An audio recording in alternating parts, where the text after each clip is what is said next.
నెల్లూరు జిల్లా సర్వేపల్లి నియోజకవర్గం పరిధిలోని ముత్తుకూరులో ముఖ్యమంత్రి చంద్రబాబు ప్రసంగిస్తున్నారు. ప్రత్యక్ష ప్రసారం ద్వారా చూద్దాం.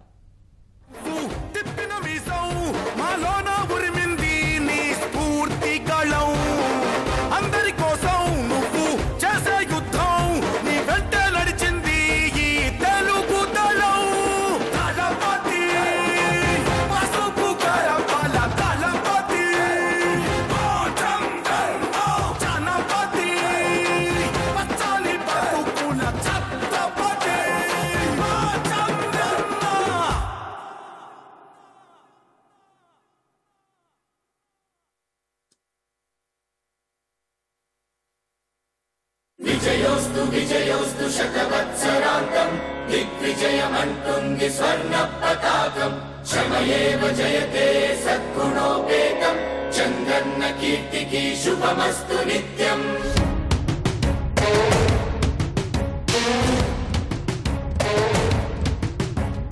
విజయోస్తు విజయోస్తు శతవత్సరాంతం దిగ్విజయమంటుంది స్వర్ణ పతాకం.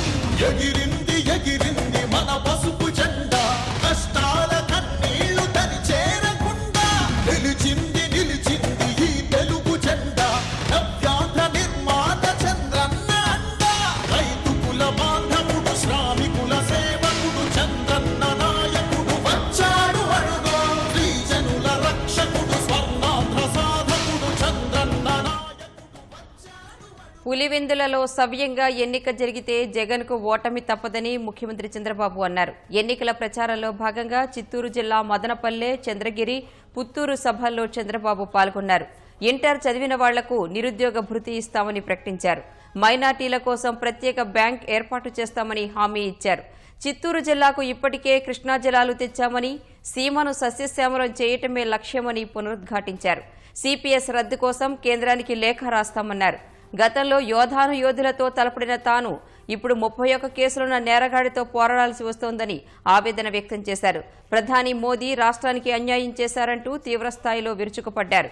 రాష్ట్రంలో ఎక్కడ చూసినా చంద్రన్నే కులం, తెలుగుదేశం మతమంటూ జనం అంటున్నారని, ఇదే తెలుగుదేశం విజయానికి బాటలు వేస్తుందని అన్నారు.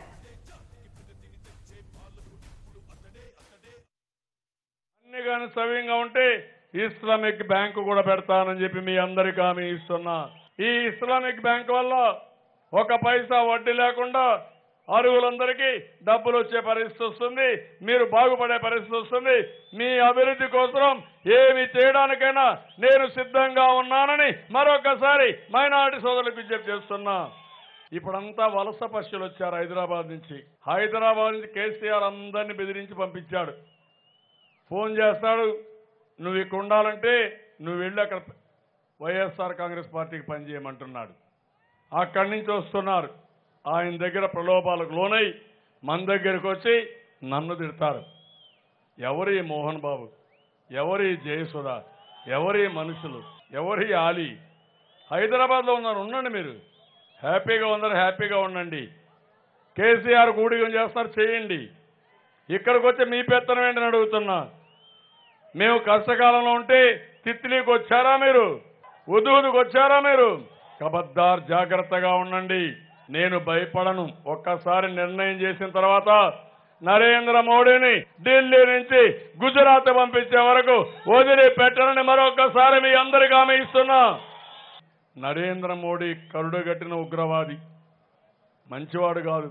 ఇప్పుడు అంటున్నాడు జగన్మోహన్ రెడ్డి కాదు, అందరూ వచ్చిన వాళ్ళందరూ ఒక్కసారి గెలిపించండి. ఇప్పుడు అనేది ఏంటంటే ఆయనే కాదు, అందరూ అంటున్నారు ఈ ఒక్కసారి గెలిపించండి, ఈ ఒక్కసారి గెలిపించండి. దేనికి గెలిపించాలని అడుగుతున్నా. ఎవరైనా ఒకసారి ఆత్మహత్య చేసుకుంటారా? ఎవరైనా కొండెక్కి దూకుతారా? ఒకసారిని విషయం మింగుతావా? ఏం చూసి చేయాలి? దేనికి చేయాలి? నరేంద్ర మోడీతో లాలూచి అయిందని చేయాలనా? కేసీఆర్తో ఆయనకు ఊడిగం చేస్తాను కాబట్టి చేయాలనా? ఎందుకు చేయాలి? మీరేమంటారు చెప్పండి. చేయాలనా? నాకైతే అర్థం కాకుండా అన్నీ అయిపోయినాయి. లాస్ట్లో ఈ ఒక్కసారి ఏదో ఒక చాక్లెట్ అయినట్టు, ఒక్క చాక్లెట్ ఇవ్వడానికి ఈ జగన్ జాగన్, అవునా కాదా? ఇది ఆయన పేరులోనే గన్ ఉంది తమ్ముళ్ళు. ఏం చేస్తారో నాకు తెలియదు. ఎప్పుడు నేరాలి, ఎప్పుడు గోరాలి. ఎప్పుడూ కుట్రలే.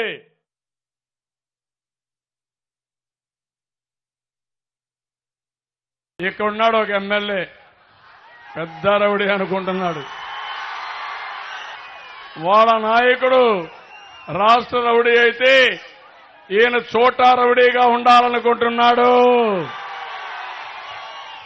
నా రాజకీయ జీవితంలో ఎంతమందిని రౌడీలు చూశానమ్మా మీకు? భయపడ్డానా రౌడీజానికి? రౌడీజం చేశానా? చెయ్యను. రౌడీల గుండెల్లో నిద్రపోతా.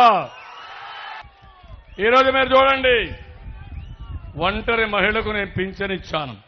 నిన్న కుప్పంలో ఈ వైసీపీ నాయకులు ఆ ఒంటరి మహిళ పైన దాడి చేశారు. నిర్దాక్షిణ్యంగా దాడి చేశారు. ఏమని? నువ్వు తెలుగుదేశాన్ని చేయడానికి లేదు.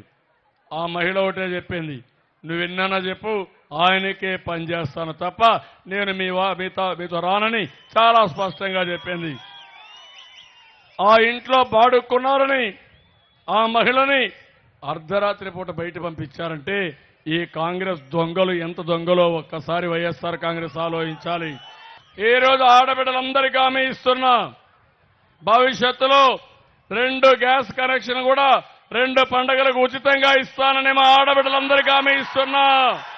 తమ్ముళ్ళు 18-35 సంవత్సరాలు ఉండే వయసు ఉండే వాళ్ళందరినీ కోరుతున్నా, నిరుద్యోగ భృతి ఇచ్చా, డిగ్రీకి ఇచ్చా, ఇప్పుడు ఇంటర్మీడియట్కి ఇస్తా, ఇంటర్మీడియట్ నుంచి ఇస్తా. మొన్నే చూశారు, ఓట్ల దొంగలు వచ్చారు.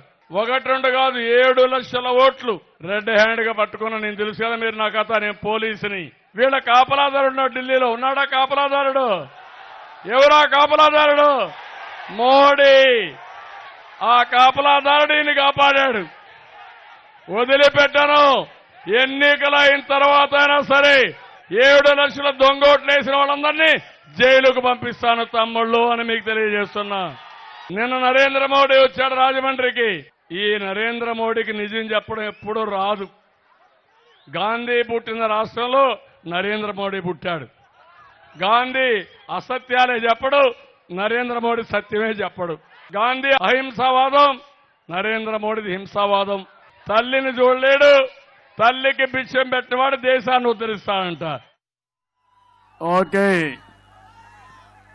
కొద్దిగా మైక్ సౌండ్ పెంచి కొంచెం ఎన్నికరా. మైక్ వాళ్ళు సరైన దొరికారా మాకు? గొంతు బయటగా ఉంది. గొంతు పోతే రేపటి మూగ సైకిల్ చేయాలి. ఎన్నికలు అయిపోయే వరకు గొంతు ఉండాలని మీరందరూ కూడా ఆశీర్వదించాలి నన్ను. ఎన్నికల్లో గొంతు చాలా ముఖ్యం కదా. ఓకే, ఎన్నికల యుద్ధానికి సిద్ధంగా ఉన్నారా తమ్ముళ్ళు మీరందరూ? ఈ ఎన్నికలు రాష్ట్రానికి చాలా ముఖ్యం, అవునా కాదా? ఏం తమ్ముళ్ళు మీరేమంటారు? ఎందుకంటే ఈ ఎన్నికల్లో తెలుగుదేశం పార్టీ గెలవడం చారిత్రక అవసరం అని మరొకసారి మీ అందరికీ తెలియజేస్తున్నా. విభజన జరిగింది, హేతుబద్ధత లేదు, మీరందరూ భయపడ్డారు. కానీ ఆ రోజే చెప్పాను, మీ ఎవరికి కష్టం లేకుండా అన్ని విధాలా ఆదుకుంటానని చెప్పి మీకు న్యాయం చేసిన ప్రభుత్వం తెలుగుదేశం ప్రభుత్వం, అవునా కాదా? 5 ఏళ్ల పాలనలో ఆనందంగా ఉన్నారా మీరు? నమ్మకంగా ఉన్నారా మీరు? నేను అడిగానని చెప్తున్నారా? నమ్మకంగా మాకు న్యాయం జరిగింది, సంతృప్తిగా ఉన్నామంటే చేలిపైకెత్తిన తమ్ముళ్ళు, చెల్లమ్మలు అందరూ, ఇది నేను కోరుకున్న పరిపాలన, సుపరిపాలన. మీకందరికీ కూడా ఒక స్వర్ణ యుగాన్ని ఇవ్వాలని నా ఆకాంక్ష. ఈ పరిపాలనలో ఎవ్వరూ ఇబ్బంది పడకూడదనేది నా ఆలోచన. తమ్ముళ్ళు, కట్టుబట్టలతో వచ్చాం, జ్ఞాపకం ఉందా మీకు? తెలంగాణలో అవమానం చేశారు, జ్ఞాపకం ఉందా మీకు? మొదటి రోజున నేను కూర్చోవడానికి కుర్చీ లేదు నాకు, అవునా కాదా? సెక్రటరియట్ లేదు, కుర్చీలు లేవు, రూము లేదు, అవమానం చేశారు. సమైక్య ఆంధ్రప్రదేశ్లో ఎక్కువ సమయం నేనే ముఖ్యమంత్రిగా ఉన్నాను, అపోజిషన్ లీడర్గా 10 ఏళ్లు ఉన్నాను. అలాంటి వ్యక్తికే ముఖ్యమంత్రి అయిన తర్వాత ఒక రూము లేదంటే ఎంత బాధాకరమో ఒక్కసారి మీరు ఆలోచించాల్సిన అవసరం ఉంది. అయితే నేను ఎప్పుడు ఆధారపడ్డానా, డీలా పడ్డానా? లేదు. నేను ఒకటే గుర్తుపెట్టుకున్నాను, మనం గట్టిగా కష్టపడితే మీరు సుఖపడతారు, మీరందరూ ఆనందంగా ఉంటారని ఆలోచించాను. నా పాదయాత్రలో మీ సమస్యలన్నీ చూశాను, అధ్యయనం చేశాను, అక్కడి నుంచి ఆలోచించాను. ప్రతి ఒక్క కుటుంబానికి ఒక పెద్ద దిక్కుగా ఉండాలని ఆ రోజే నేను నిర్ణయించుకున్నాను. తమిళలో ఎన్నో ధనిక రాష్ట్రాలున్నాయి, మన డబ్బులు కొట్టేశారు. తెలంగాణ 60 సంవత్సరాల శ్రమ దోచుకున్నారు, అవునా కాదా? అయితే నేనే ఆ రోజు, మీరు ఒకసారి ఆలోచించండి, హైటెక్ సిటీ ఎవరు కట్టారు తమిళలో? సైబరాబాద్ ఎవరు నిర్మాణం చేశారు తమిళలో? ఔటర్ రింగ్ రోడ్ ఎవరు వేశారు తమిళలో? ఎవరి కోసం ఇవన్నీ చేశాను? మీకోసం, అవునా కాదా? సమైక్య ఆంధ్రప్రదేశ్లో తెలుగు జాతి కోసం చేశాను. ప్రపంచమంతా తిరిగాను, కాలి నడకం తిరిగాను, ఫైళ్లు సంఖ్యలో పెట్టుకొని తిరిగాను. అంచెలంచెలుగా హైదరాబాద్ని అభివృద్ధి చేస్తే కనీస మర్యాద లేకుండా మనల్ని ఎళ్లగొట్టే పరిస్థితికి వచ్చారు. పోలవరం పూర్తి చేస్తామా లేదా? జూలైకి పూర్తి చేయి, గ్రావిటీతో నీళ్లు వస్తాయి. అదే సమయంలో ఈ సంవత్సరాంతరానికి పోలవరం అన్ని అంగులుగా పూర్తి చేసే బాధ్యత నాదని మా తమ్ముళ్ళకి, మా చెల్లెళ్ళకి అందరికి విజ్ఞప్తి చేస్తున్నా. పోలవరం మనకు జీవనాడి, అవునా కాదా? పోలవరం పూర్తి చేయాలా లేదా? దీనివల్ల లాభం ఉందా లేదా? పట్టిసీమ పూర్తి చేశాం, కృష్ణా డెల్టాకు నీళ్లు ఇచ్చాం, శ్రీశైలంలో కృష్ణా నీళ్లు ఆపాం. ఈ సంవత్సరం ఒక్క నెల్లూరు చూసే తమ్ముళ్ళు 48.5 టీఎంసీ నీళ్లు తీసుకొచ్చాను. ఆ నీళ్లు లేకపోతే ఇక్కడ పంటలు పండేటివా అని మిమ్మల్ని అడుగుతున్నా. వరుణ దేవుడు ఈ సంవత్సరం దాటేశాడు, ముఖం దాటేశాడు. అయినా కూడా 48 టీఎంసీ నీళ్లు ఇచ్చి పంటలు పండించిన ఘనత ఈ తెలుగుదేశం పార్టీది. పోలవరం పూర్తవుతుంది. అదేవిధంగా గోదావరి పెన్నా నదులు అనుసంధానం చేస్తున్నా. గోదావరి కృష్ణా అనుసంధానం చేశాం. ఇప్పుడు గోదావరి పెన్నా అనుసంధానానికి శ్రీకారం చుట్టాను. నాగార్జున సాగర్ రైట్ మెయిన్ కెనాల్కి 6,500 కోట్లు ఖర్చు పెట్టి రాబోయే 6 నెలల్లో పనులన్నీ పూర్తి అయిపోతాయి. అక్కడ నుంచి మీ సోమశిలకి గోదావరి నీళ్లు తీసుకొచ్చి నెల్లూరుకి గోదావరి నీళ్లు తీసుకొస్తా. తమిళలో ఎక్కడ గోదావరి, ఎక్కడ పెన్నా, ఎక్కడ రాజమండ్రి, ఎక్కడ నెల్లూరు? ఎప్పుడన్నా కల్లో అన్న అనుకున్నారా మీరు నీళ్లు వస్తాయని? అది తెలుగుదేశం పార్టీ సత్తా, అది తెలుగుదేశం పార్టీ ఆలోచన, అవునా కాదా? సోమశిల, కందలేరు 150 టీఎంసీ నీళ్లు పెట్టుకోవచ్చు. గోదావరి 2,500 టీఎంసీ నీళ్లు సముద్రంలోకి పోతున్నాయి. అందుకే ఒక ప్రణాళిక పెట్టుకున్నా, నదులన్నీ అనుసంధానం చేస్తాను. గోదావరి కృష్ణ అయిపోయింది. నరేంద్ర మోడీ మాట్లాడుతున్నాడు. నరేంద్ర మోడీ గారు, దేశంలో ఒక్క నదిని మీరు అనుసంధానం చేశారా అని అడుగుతున్నా. మీరా నాకు నీతులు చెప్పేది? మీ దగ్గర నేను పరిపాలన నేర్చుకునేది. పరిపాలనలో మీరు శూన్యం. అదే మరి మాటల్లో మాత్రం మీరు పెద్ద మాటకారి. పని మాత్రం ఉండదు, మాటలు మాత్రం ఎక్కువ. ఒక హుందాతనం లేని వ్యక్తి ఈ నరేంద్ర మోడీ. ఈరోజు నేను ఒకటి హామీ ఇస్తున్నాను. నెల్లూరు మన శ్రీకాకుళం నుంచి వంశధార, నాగావళి, గోదావరి, కృష్ణ, పెన్న, చిన్న పెద్ద నదులన్నీ 140 నదులు కలుపుతాను తమ్ముళ్ళు. అది నా ఆలోచన. ఈ నదుల అనుసంధానం చేస్తే ఇంకా నీటి ఎద్దడి లేదు, మీకు ఏ ఇబ్బంది లేదు.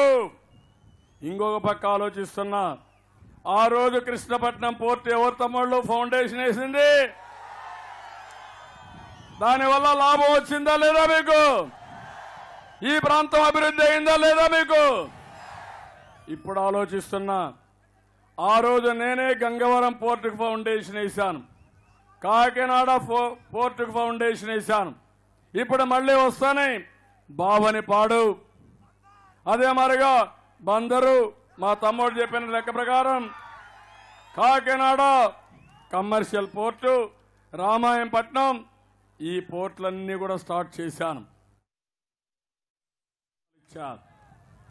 పెన్షన్ నేను ఒకే మాట చెప్పాను, పెద్ద కొడుకుగా ఉంటా అని పెద్దలకు చెప్పి 200 రూపాయలు 2000 రూపాయలు చేశాను. అది 3000 రూపాయలు చేస్తా.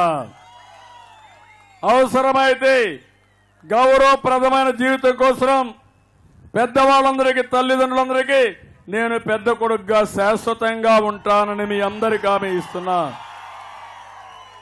కుటుంబ పెద్దగా వితంతువులకు పింఛన్ ఇచ్చాను, అదే మాదిరిగా ఒంటరి మహిళకి ఇచ్చాను, ట్రాన్స్జెండర్కి ఇచ్చాను, దివ్యాంగులకు ఇచ్చాను, కిడ్నీ పేషెంట్లకు ఇచ్చాను.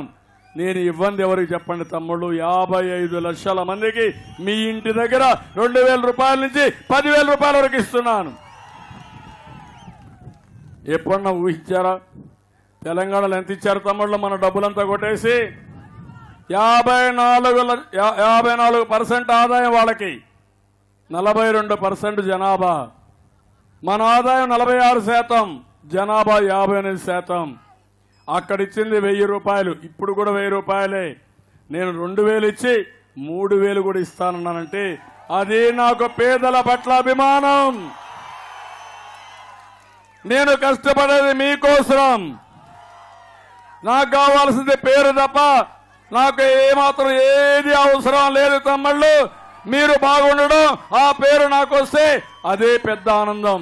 ఈరోజు ఇక్కడ చూస్తున్నా, ఎక్కడ పోయినా మీరు ఇంత ఆనందంగా వచ్చి చప్పట్లు కొడతా ఉంటే, కేరింతలు వేస్తా ఉంటే, రాత్రి ఇంత కష్టపడినా హ్యాపీగా నిద్రపోతా 6 గంటలు.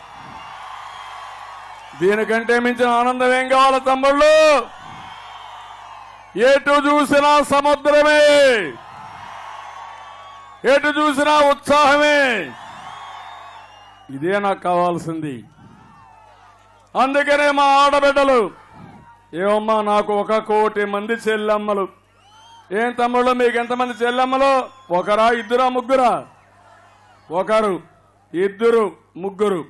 కానీ నాకు మాత్రం 1 కోటి మంది చెల్లెమ్మలుండే ఏకైక అన్నయ్యనే. ఇంత సంపన్నుడు ప్రపంచంలో ఎవ్వరూ ఉండరు. అందరూ కూడా పేద చెల్లెమ్మలే. But NITI నిజాయితీలో number 1. వాళ్ళందరినీ ఒకటే హామీ ఇస్తున్నా, మీ అన్న తమ్ముళ్ళు మీకు ఇచ్చుండరేమో కానీ, ఇచ్చుంటారు కానీ, నేను మాత్రం శాశ్వతంగా ఒక అన్నగా ఉంటా. పసుపు కుంకుమ ద్వారా మీ సౌభాగ్యానికి నిరంతరం సహాయం చేస్తానని మరొకసారి తెలియజేస్తున్నా. వంట గ్యాస్ ఇచ్చాను, మరుగుదొడ్లు కట్టించాను, పొదుపు ఉద్యమం నేర్పించాను. ఇప్పుడు పసుపు కుంకుమ ఇచ్చా. 1 కోటి మందికి 1,00,000 కోట్ల రూపాయల ఆర్థిక సహాయం చేశానని మా ఆడబిడ్డలందరికీ తెలియజేస్తున్నా.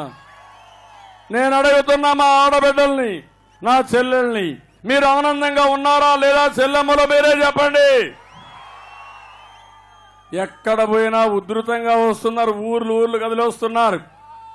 మా వాళ్ళు కొంతమంది కార్యకర్తలు హుషారుగా లేకపోతే మీరే కాఫీ టీ ఇచ్చి, ఏమయ్యా నువ్వు ఇంకా ఇన్యాక్టివ్గా ఉన్నావు, ముందుకెళ్ళు, మేము కూడా నీకు అండగా ఉంటామని మా చెల్లెమ్మలు వాళ్ళకంతా ఆశీర్వదిస్తున్నారు.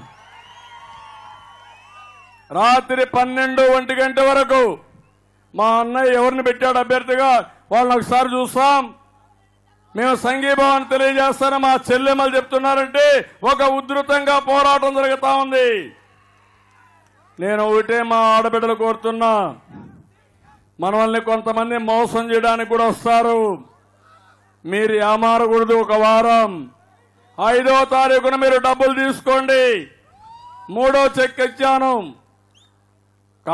వైఎస్ఆర్ కాంగ్రెస్ అన్నారు చెక్కులు చెల్లవని. ఏం చెల్లమ్మలు చెల్లేదన్నా? చెక్కు చెల్లిందా లేదా? ఈ నాయకులు చెల్లని కాసులు వీళ్ళ నెత్తిన 100 రూపాయలు పెట్టి ఆక్షన్ వేస్తే 10 రూపాయలు కూడా కొనేవాళ్ళు లేడు. భారం అని చెప్పి అలాంటి మంది వీళ్ళందరూ కూడా లక్షకొట్లే ఓవరాల్గా. ఈరోజు ఒక్క విడితే 10,000 రూపాయలు ఇచ్చాను పసుపు కుంకుమలో. ఇంత మనపు ఇంకొక విడత ఇచ్చాను 10,000 కోట్లు. మీ రుణాలన్నీ గెలుపుకుంటే 1,00,000 కోట్ల రూపాయలు ఒక్క మహిళలకు ఇచ్చిన ఘనత ఈ తెలుగుదేశం పార్టీదని చెప్పి కూడా నేను మీకు తెలియజేస్తున్నా. ఈరోజు ఇదే కాదు, రైతులున్నారు. ఏం తమ్ముళ్ళు, రైతులందరికీ ఒక పెద్దన్నగా ఉన్నా. నేను రైతు పెద్దన్నగా ఉన్నా, మిమ్మల్ని ఆదుకున్నా. డబ్బులు లేని సమయంలో చాలా మంది అన్నారు మీరు ఇవ్వలేరు, ఎక్కడున్నాయి డబ్బులు? నరేంద్ర మోడీ వీలు కాదన్నాడు, ఆర్బీఐ వద్దన్నారు, బ్యాంకులు సహకరించమన్నారు. నేను ఒకే మాట చెప్పాను, నేను మాట ఇచ్చా. రైతులు ఇబ్బందుల్లో ఉన్నారు, ఏదైనా పర్వాలే నా మాట నిలబెట్టుకుంటానని 24,500 కోట్ల రూపాయలు రుణమాఫీ చేసిన ప్రభుత్వం ఇది. ఇప్పుడు కూడా నేను ఒక సవాలు విసురుతున్నా. 1,50,000 రూపాయలు రుణమాఫీ చేసింది ఒక్క ఆంధ్రప్రదేశ్ తప్ప ఎవరు లేరు తమ్ముళ్ళు. తెలంగాణలో కూడా 1,00,000 రూపాయలే. 4వ విడత 5వ విడత ఈ నెలలో మీకు ఇస్తున్నా. బ్యాంకులో తీసుకోమని మా తమ్ముళ్ళని కోరుతున్నా. 6, 7 ప్రాంతాల ఆర్డర్ ఇచ్చా. బ్యాంకుల్లో డబ్బులు నేరుగా వేస్తా మీకు. అన్నదాత సుఖీభావ తీసుకొచ్చా. 2 హెక్టార్లుంటే 9,000, పైనుంటే 10,000. అదే మరి కౌలుదారులు కూడా పెట్టుబడిని ఇస్తున్నా.